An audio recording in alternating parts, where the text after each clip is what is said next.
So now we're opening the discussion, and dear jury, members of the jury, you have your space to ask the questions to Ms. Elver or Mr. Almadoun. He's online and he's still with us. Do we have any questions at the beginning? I think members, yeah. Yes, please, go on. Thank you very much for your testimony. I just want to ask about what you thought of the attempt by the Zionist regime and their supporters when they started the Gaza humanitarian project, and they were trying to mask this as being the answer to the starvation situation, and they were massacring. How does that fit in the overall crime of starvation? Trying to mask it as if it wasn't happening or trying to deny it. And by doing that, they were introducing alternatives that were fraud. And are these people also who participated in this as complicit? Well, I have You no didn't hear way it. to understand you I know there's a problem with because echo. of the acoustic of the... If you get a translation, you'll hear it better. It will be, the echo will be taken out. Okay, all right. Still, or both of you, whoever wants to. Sure, no problem. My question here is, they're trying to mask the crime of starvation by first by denying it, say it didn't happen, and then they started saying we're going to replace it by this institution they created called the Gaza Humanitarian Project, in which, while they were distributing some aid, obviously not enough, they were killing dozens, scores of Palestinians every day. How does that fit into that crime of starvation by trying to deny it or by trying to introduce something that says it didn't exist in the scheme of things? Okay. Sorry about this trafficking. Yeah, crime of starvation, as you know, it is the Article 7 of the Rome Statute of International Criminal Court.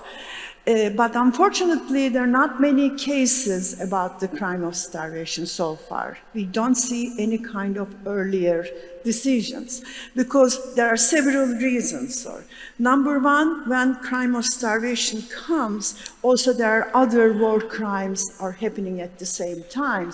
In this case, for instance, starvation is way to the genocide. So when the accountability starts, basically the war crimes against humanity would be the starvation, but higher level is the genocide. So there is a kind of complicity about how to deal with starvation. But in starvation case, as you said, not only blocking the food, but also blocking the humanitarian aids and also destroying any kind of objects that is important, the living conditions in the place. So it's quite a big range of cases would be included crime of starvation. The difference between the genocide and starvation, you don't need a specific intention. And also you don't need the people die from starvation. You don't need this. If you make clear case, which is in Gaza, if you block the food, if you destroy bakeries and all kind of humanitarian aids, you don't need the result to be investigated or make it a crime of starvation. Easier to make it, but difficult to bring the court. That's a very complicated situation. Yes, please. Thank you. Yes, please, go on. Yes, I would like to ask about the responsibility of the gangs, Palestinian gangs, paid by the Mossad in hoarding the food, and also it seems in killing some of the people during the distribution. Can you talk about it? Okay. Since the war started or the assault started, there was some argument about Israel that Palestinian gangs are blocking, and Palestinian gangs are stealing, especially Hamas, stealing the food, bringing their own people. Several times was asked to Israeli government to make clear proof. They never find the proof on that. They never bring the proof. So it is an accusation, but not clear evidence. Definitely there was a looting, but no one knows who is doing it, and Hamas certainly was not directly connected with it. It's an unknown. If the investigation starts, then we will understand on the ground asking from Palestinian peoples, because we don't know anything. No journalist, no international, any authority can come and tell the truth. Maybe Hani Almadoan would answer this too, because he was on the ground.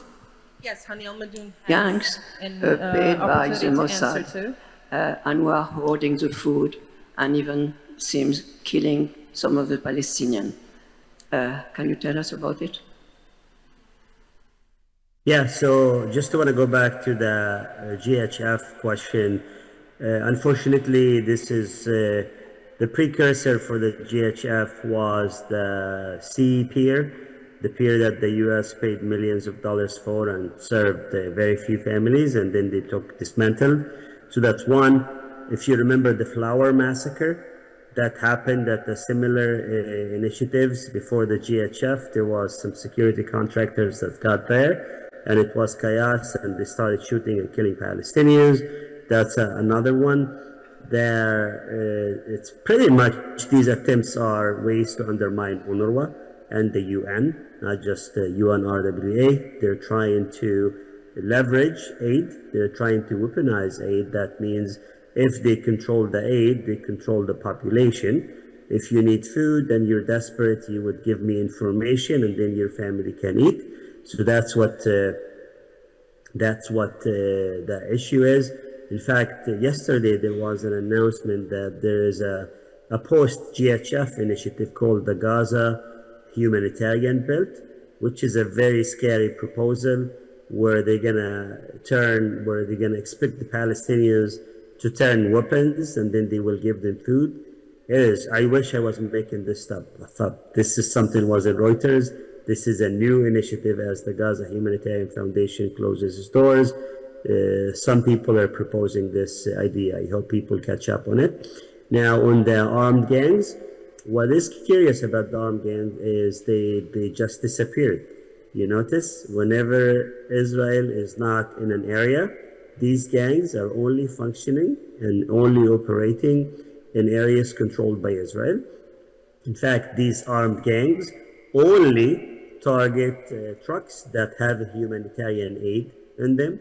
We noticed that one aid truck meant for commercial sale, nobody touches it.